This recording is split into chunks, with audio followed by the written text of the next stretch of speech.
Hi everyone.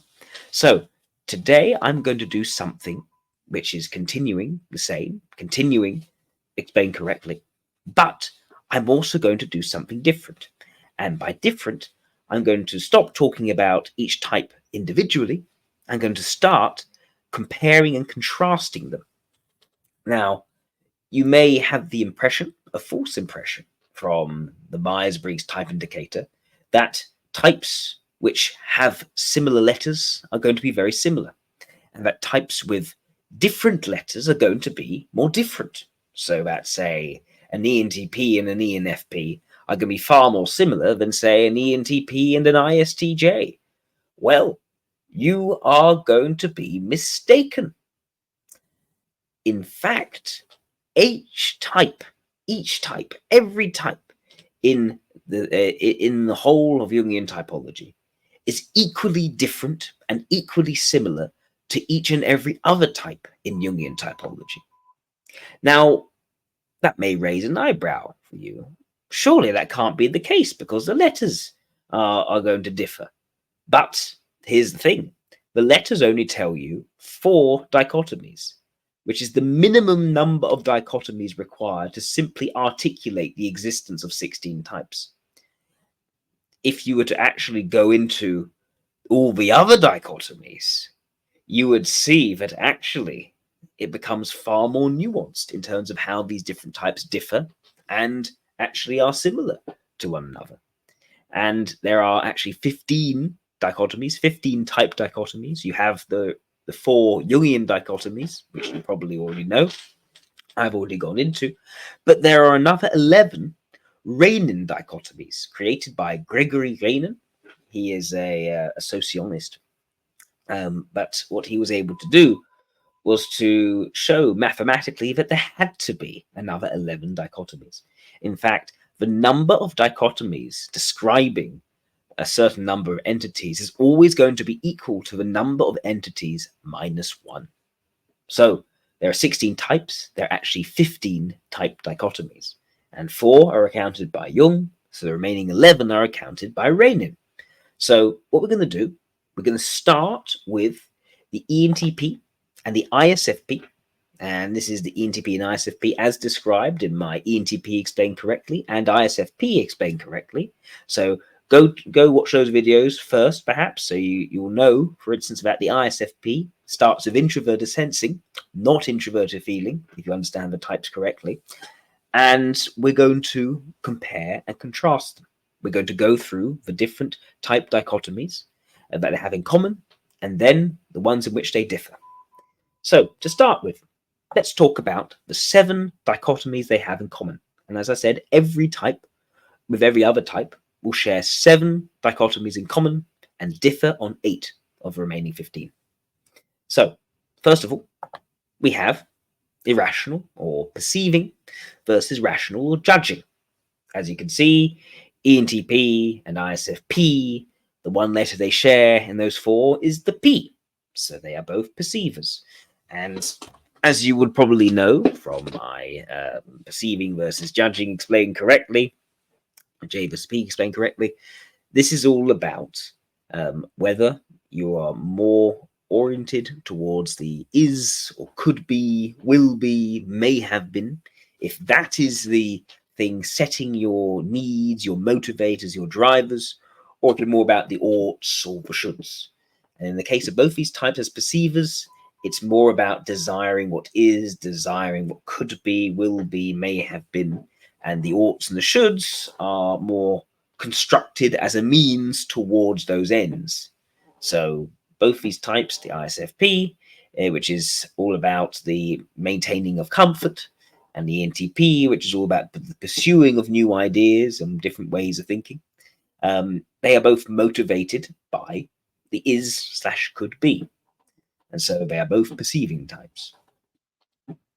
The next dichotomy is our first Reinin dichotomy for today, which is identifier versus transformer. Reinin used the term democrat versus aristocrat, but I find this actually is more accurate, less misleading. There's a lot of baggage around aristocrat and democrat. Essentially, ENTP and ISFP share in being identifiers, not transformers. What does that mean? That means that both of these types are concerned with how close things are together or how far apart they are. Both of these types are looking to identify themselves as being very closely entangled up with everything and everything, anything and everything. Identifiers don't have to have that position. They could have the opposite position of wanting to be apart from anything and everything. But both these types share in this being their main concern, things being close together or potentially far apart. Transformers, different point of view. It's not really about how close or far apart things are. It's far more about where a locus of change should be, where things should be happening. It's outside of ourselves, inside of ourselves. So ENTPs and ISFPs are predominantly concerned with how far apart or close together things should be. Because they share in the next two dichotomies are going to cover, they then share in their position on the thing in which they are focused on, which is how far apart and how close together things should be. Namely, they agree that it should be close together, that everything should be tangled up with everything else, that they should be one with the universe and the universe should be one with them. So let's go to the next dichotomy, which articulates that. World accepting versus world rejecting, traditionally called judicious versus decisive, but I think this actually explains it better. World accepting.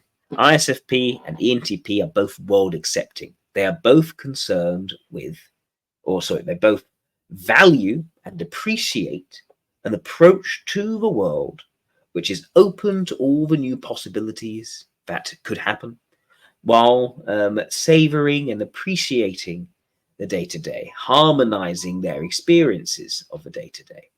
So that is a very world accepting. It's very much the idea of let things go at their natural pace and enjoy them and smell the roses and just be open to the surprises that may come. Open to any sort of new leaf you may find when you turn over a rock or something like that. That's very hippie-ish as opposed to the more sort of targeted, single-minded, intense approach of the world rejecting types. So they share in that, being world accepting. They also share in being clarity seeking as opposed to integrity seeking. Neither the ENTP nor the ISFP really like the mess of it depends on the situation, nuance and bittersweetness and shades of grey in how we are meant to feel and what we're meant to understand. ENTPs and ISFPs like clarity. They like a logical clarity where things fit together, make sense, it's all coherent, it's all consistent. And they also like an emotive clarity where emotions are communicated with a clear yay or a boo. Is it positive? Is it negative? They're concerned with that. They value a clear mood being conveyed. In the case of ENTP and ISFP, they prefer things to be a far more positive mood because they're also world accepting. They prefer things to be nice and friendly and open-minded.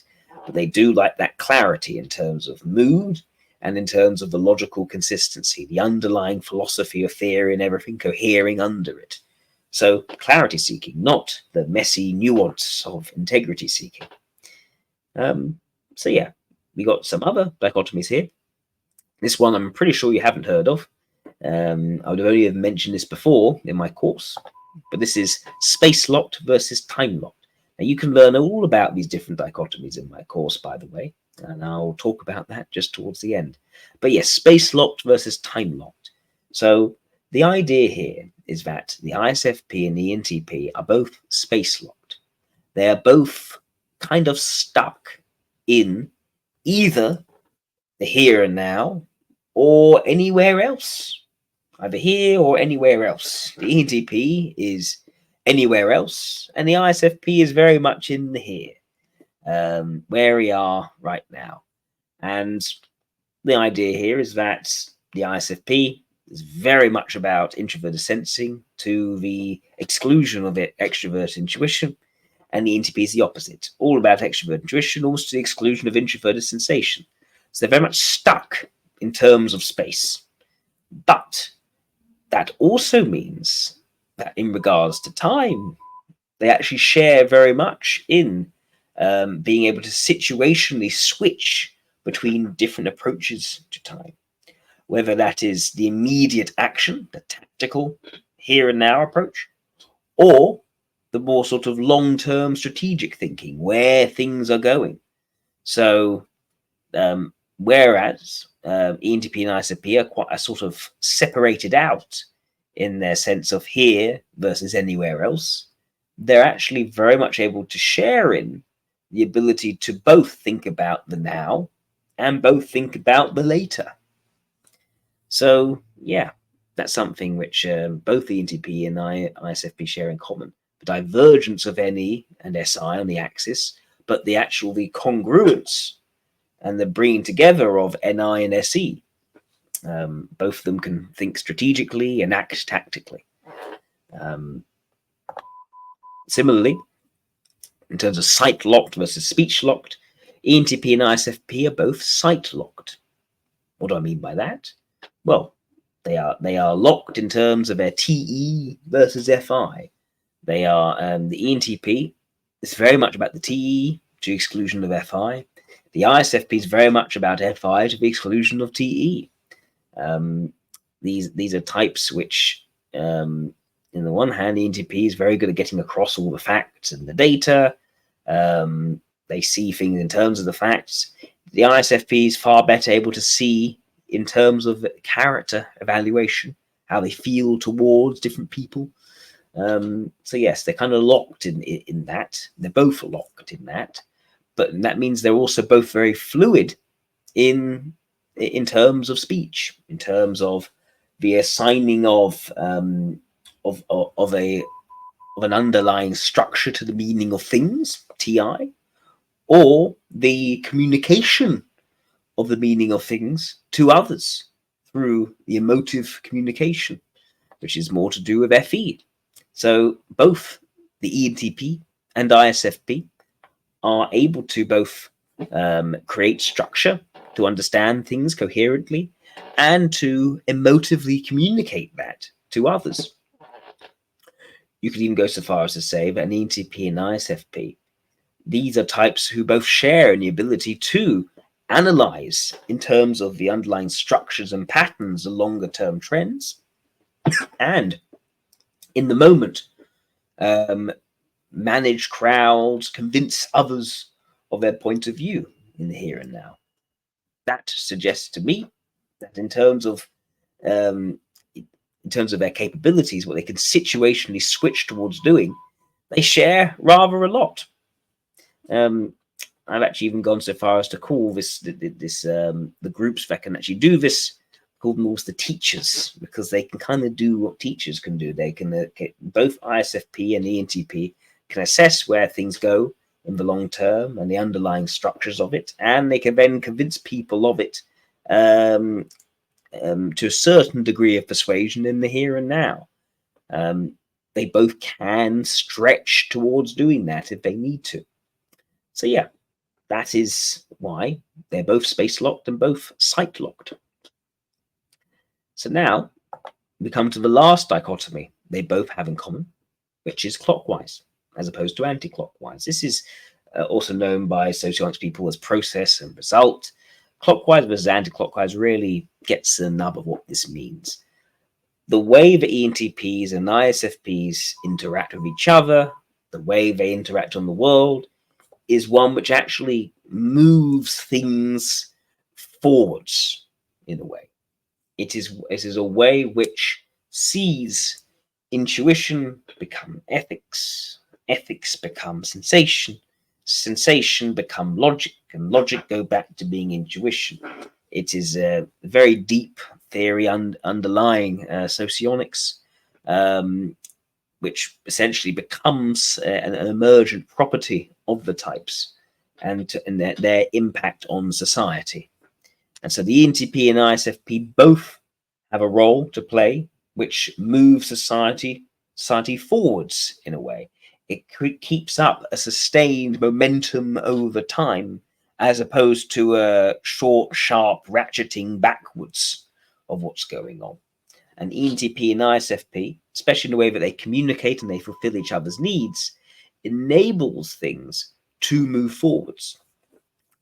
Specifically, it's about a sort of the ENTP coming up with new ideas and the ISFP not being so sure, and sort of like weeding down all these ideas to actually the few which really will be palatable, which actually will and can carry things forwards.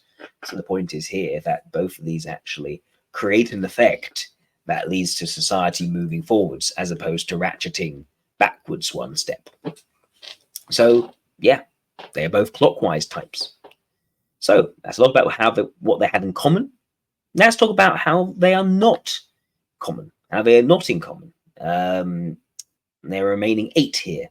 So yes, they are more different than alike. Every single type is, though, slightly more different than alike. 8 out of 15 versus 7 out of 15. So the ENTP and ISFP are no more different from each other than an ENTP is to an ESFP, or an ENTP is to ENFP, or an ENTP is to an INTP. So yes, the first dichotomy they don't have in common is extroverted versus introverted, energizer versus integrator. That's very clear. ENTP is an E, ISFP is an I. ENTPs are more breadth-oriented. They start things up, get things going. They have more energy towards NE, SE, FE, and TE. The ISFP has more energy towards NI, FI, SI, and TI. One is starting things up, getting things going. The other one is more refining things down, evaluating how they feel towards it, if it's right, if it makes sense, if it's meaningful, etc. So there is a broadening out and a sort of focusing in when it comes to these types. Yeah, there's a difference there. There's also a difference in terms of sensing versus intuition, and that's also very clear. The ISFP is strongest at sensation. They are good at where things are in the day-to-day, knowing where things are, seeing the concrete day-to-day details. They are confident in that space. And ENTP is confident with intuition. They're far better with ideas, trends, where things are going, where things might go, could possibly go, anything that's not immediately here, but is in the abstract. The ENTP is far more confident at handling. That's clear. Similarly, as you can see, one's a thinker, the other one's a feeler.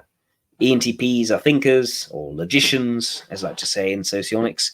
They are better at logical stuff. They're better at understanding the facts, the structures, the way things fit together in an objective way. Whereas the ISFP is far better with how people feel, their attitudes towards things, managing their relationships and the moods and the feelings around them. There's a clear difference here in strengths again. So yes, ENTPs are NTs, ISFPs are SFs. So their strengths are going to be very different. The areas in which they derive the greatest confidence, that's where they're going to be very different. Another way in which they're different is that one is a reductivist, the other one's a holist, more holistic.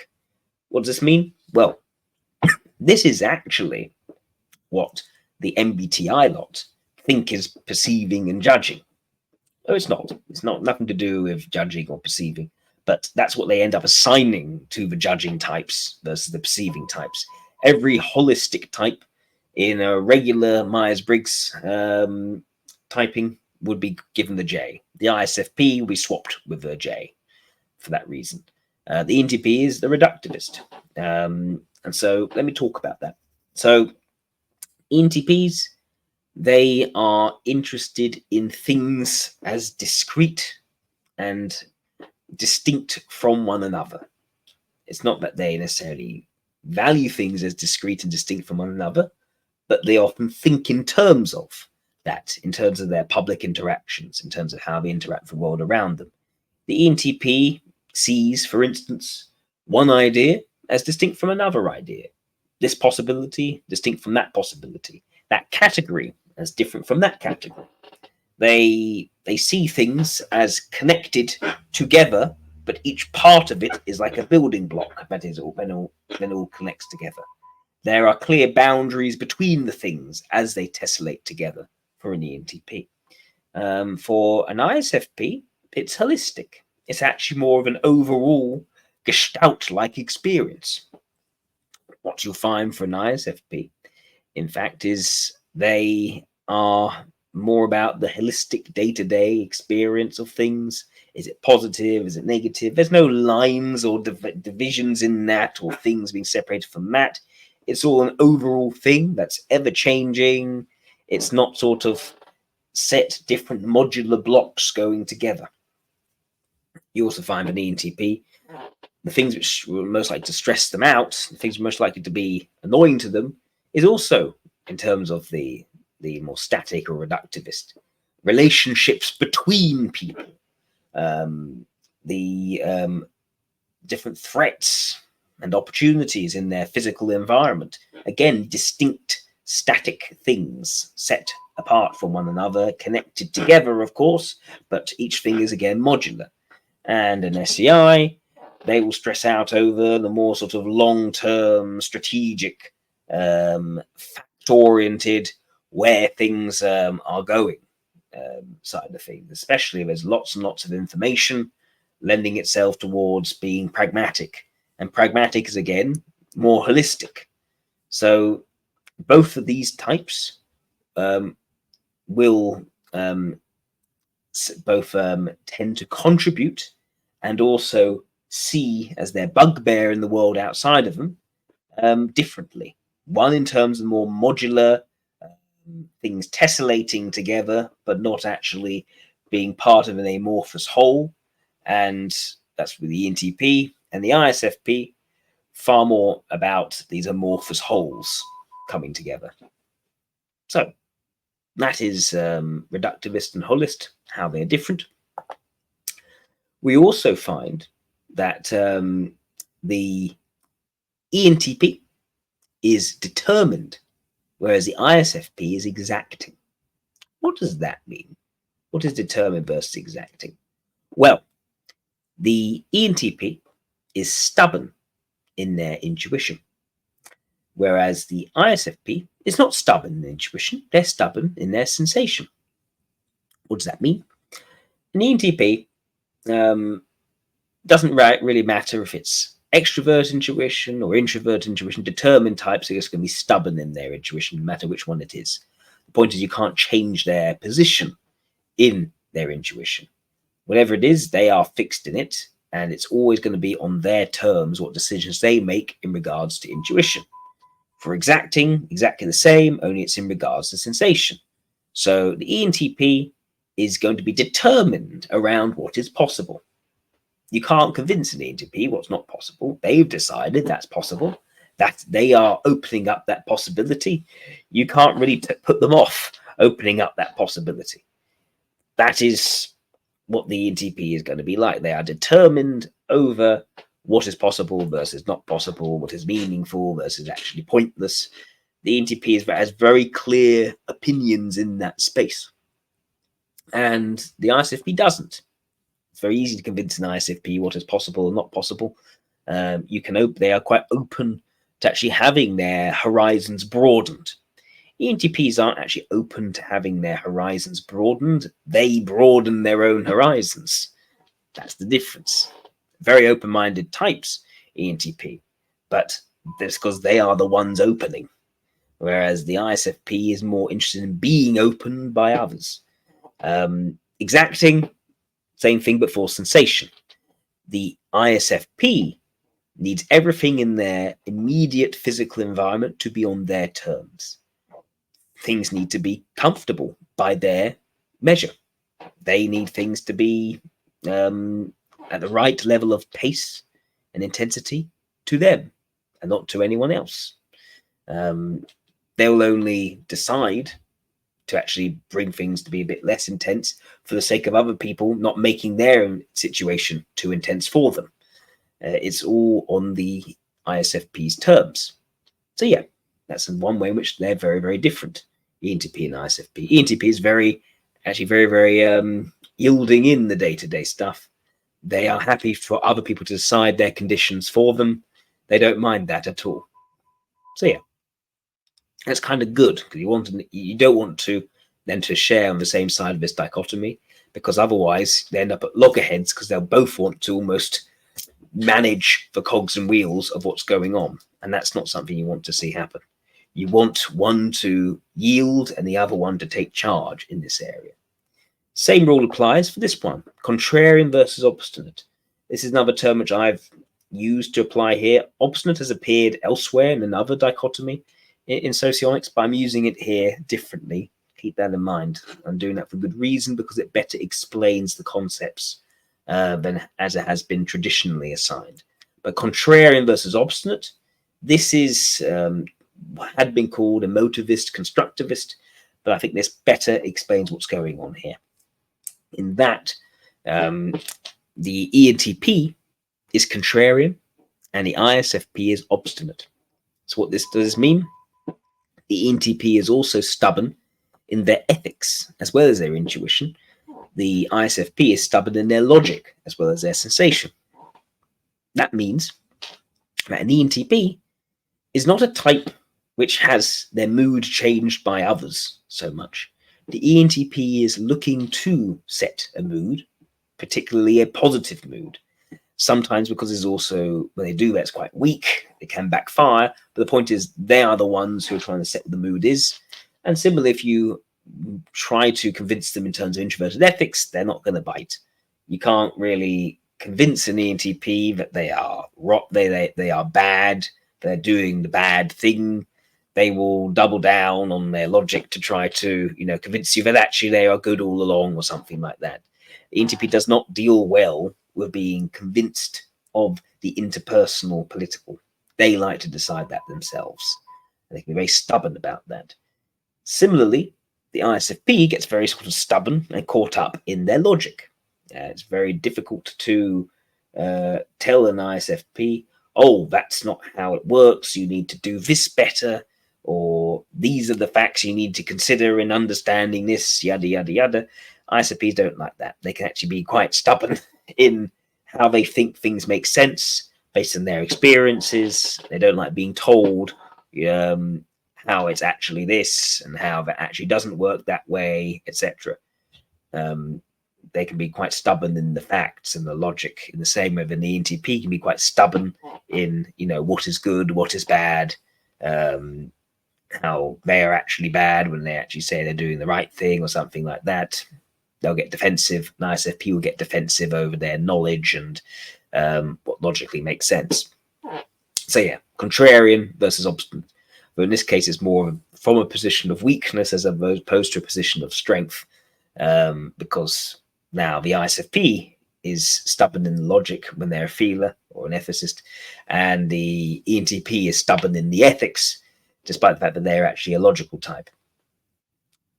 Next, we come to Affirmer versus denier. Had been called in socionics positivist, negativist. I think this is better. It doesn't carry the same baggage as positivist, negativist. Essentially, when it comes to the ENTP is an affirmer, the ISFP is a denier. So what we have here is a situation where the ENTP is affirming something. What's it affirming? It's affirming due to their extroverted intuition and their extroverted ethics. It's affirming by in being determined and contrarian and having alpha values. It's affirming essentially decency, positivity, goodness. The ENTP says yes to things. Things are good. Things are great. Let's open up new possibilities. Let's include more factors. Let's say yes to things coming in. So the ENTP is affirming in that space of decency. Meanwhile, the SEI, the ISFP, is a denier type, and they're doing it in terms of their exactingness and their obstinateness. They are using that to deny with their alpha values. What does that mean? Well, in terms of logic and sensation, let's keep things comfortable. Let's not make things too intense. Let's not continuously be improving and achieving ever more. No, this makes sense, this sticks together. Let's not rock the boat and make it all confusing and stressful. Let's just keep it nice and in place and all fitting together, all working together, all nice and harmonious. So they are essentially denying the need to shake it up and make it more efficient and effective and productive and all the rest, because that's stressful. So one's an affirmer. One's an affirmer in terms of new possibility. Yes, let's do this. Let's try this out. Let's see what's happened. This is all great. Everything is great. Everything's amazing. Versus, oh, I don't want to make that. That could be stressful. That could make this. That could do this. Oh, I don't like that. That sort of thing, which is more of a denier approach. So the ENTP and ISFP, one's an affirmer, one's a denier. Luckily, they're not affirming and denying the same things, which means they don't end up clashing. They don't clash. If anything, they complement each other. The way that one affirms helps the way that the other denies, and vice versa. Now, last one is thetic versus antithetic. I think this is a better way of terming asking versus declaring to those people more socionics oriented. Specifically, the ISFP is the thetic type. It makes the thesis, the initial argument of something. And the ENTP is offering the antithesis, the opposite to it, the something else. The idea here is that thetic types, they propose, not say they propose, but they carry forwards a certain direction in which things are meant to go, specifically the quadra is meant to go. The ISFP is naturally oriented towards the direction of their quadra, which is to bring things closer together. ISFPs are naturally harmony-oriented types. They naturally understand that things need to go together. You don't want to stand out too much, etc. So that is thetic towards the alpha values, or bringing everything close together. ENTPs, they, by being antithetic, by being antithetical, they don't simply continue along that same path. They don't set the path. Instead, they bring a challenge to it. They bring something from outside which helps to transform it and make it sustainable. They bring the antithesis, which allows for synthesis. This is how these types actually help each other, because whereas the ISFP can be thetic, you can't be thetic without your antithesis, or otherwise you'll become unsustainable. You'll end up stagnant in what you do. But similarly, if you're antithesis and you don't have thesis, you don't know what direction you're going in. You don't know why you're doing it. What is it all for? So thetic types need the antithesis to actually be sustainable in what they're doing, whereas the antithesis needs a sense of a thesis in order to even know what they're doing with it. And what you find is that the antithetical type, they go through a journey of growth and discovery in terms of what is really meaningful to them.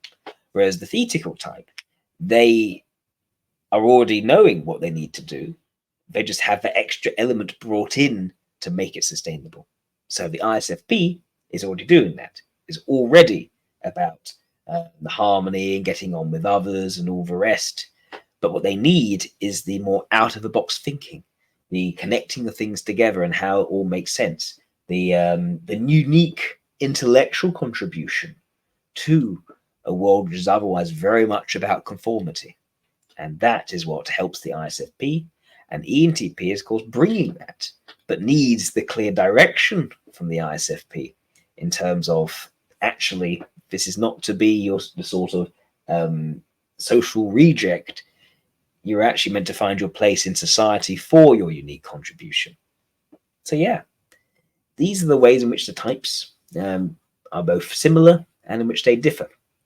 I should also say, going back to the clockwise versus anti-clockwise, this is how the ENTP and ISFP goes together. The ENTP is coming up with all the ideas and possibilities, which sort of challenge and open up different people's thinking.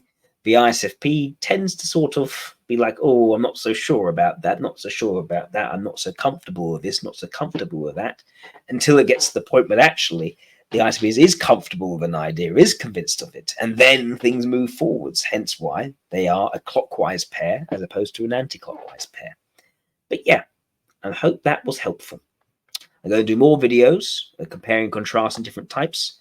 If you'd like to learn more, please email worldsocionics@hotmail.com.